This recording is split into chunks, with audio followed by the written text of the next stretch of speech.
Wow, it's really crazy out there, right? Everyone is locked in, or at least they say they are until they need toilet paper. Then all the rules are out. A few weeks ago, my mates and we decided on the date for our bike trip. Now, a lot of people thought we were really crazy because, it's so much into the future. We're talking summer here and we're making plans back in February. So why so early? Well, let me explain in this video, as long as some other great traveling tips that I can tell you after this.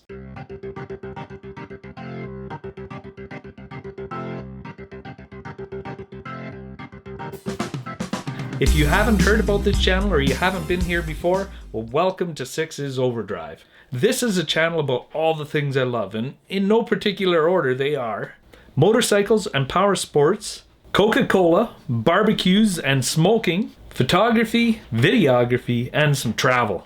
We always encourage people to leave comments down below. As well, you can check out our Instagram account, which is Six's Overdrive, for behind the scenes sneak peeks, just kind of fun general stuff. So today we're going to tackle motorcycle and travel in the form of planning a bike trip. And I'm going to start off where I left off in the introduction. The number one thing you got to check off your list is get a date set, and get it set really early.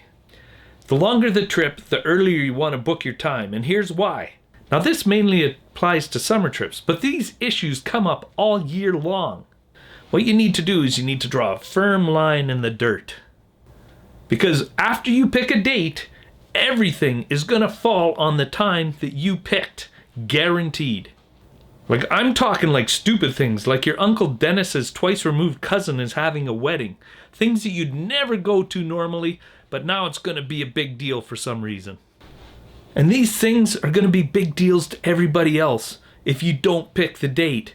Your significant other, your family members, they're all going to say that this is the most important thing and you absolutely can't miss out on it unless you've got that date written in stone. So make sure you pick the date, and make sure you do it if you've got a significant other, with them in your presence and they can help you with the date. So that way they know when somebody else calls that you're busy that week. I have seen so many guys miss out on bike trips because they didn't do this. They didn't write it on the calendar. They didn't get their significant other to buy into the system. And that's all that's going to be, is disappointment. And let me tell you, these bike trips are some of the best memories you're ever going to make in your life. I guarantee it. Now, about a month before you go on your bike trip, you're going to want to make sure you have a list of all the gear and accessories that you need. Why a month in advance? Because sometimes you need to order things and it takes 2 or 3 weeks for them to come in, and you want it to come in so you have time to test it and look at it and go through it. You don't want to be stuck with no luggage, improper riding gear, and worse yet, have mechanical issues in the middle of nowhere when you're on this bike trip. So get it done in advance. Now, based on that point, a continuation of it is check your bike over at least 2 weeks ahead of you going on the trip for things like tires. Make sure everything's lubricated. Make sure there's no loose bolts on the bike. Anything that's a wear and tear item, oil changes, all of that stuff, filters. Make sure they're looked after and check on them about 2 weeks before. Again, so your mechanic or you, whoever's getting these parts in, can get them in on time and you don't have to worry about mechanical failures on the trip again. That's the number one killer of bad things on a trip, is when you actually are breaking down on the trip. So for our trips, we generally plan about 6 months in advance, get all of our dates set and everything, and start a loose route. But ours is very loosely planned because we're only going for about a week to 10 days.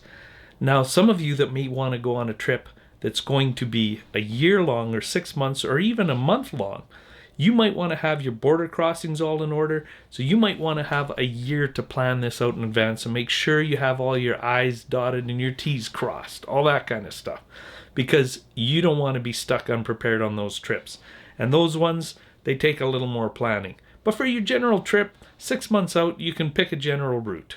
So for actually planning the trip, there's a couple ways around it. Some people, they like to plan everything. They like to have every night, everything booked ahead of time, their hotels booked or their campgrounds booked. We don't do it that way. Now, we roughly take about 500 or 600 kilometers a day, and we plan our route based on that so that we know, where we're going, how far we can get to, and still make it home without having to put grueling days on or driving through the night or something to get back to work on time. So make sure you plan out about 500 to 600K depending on your type of riding. Maybe a little bit less if you're on uncomfortable bikes. But make sure that you have at least how far you're going to get and then where you can come back to. The rest you can improv. Decide if you're going to hotel or camp it. If you're going to do either one of these, you also want to set your limits for the day.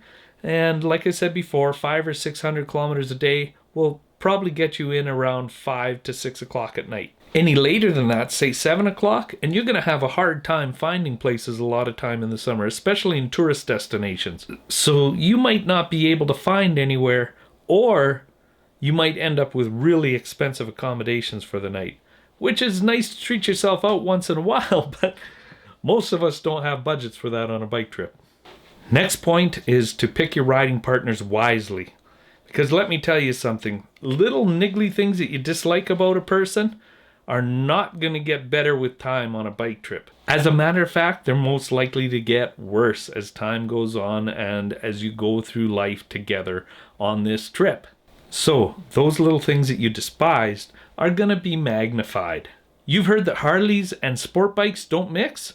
Well, let me tell you something. The reason that is because Harleys are traditionally a slower type of rider that likes to enjoy the scenery, and sport bike guys usually like to tend to rip it up a little bit. And that leads to frustration on both sides. So, even if you know that your buddy is quite a bit slower than you riding, or vice versa, you're quite a bit slower than some other guys that are going to go, and they seem to know that they're going to go really fast, you really got to be careful. We usually implement a rule.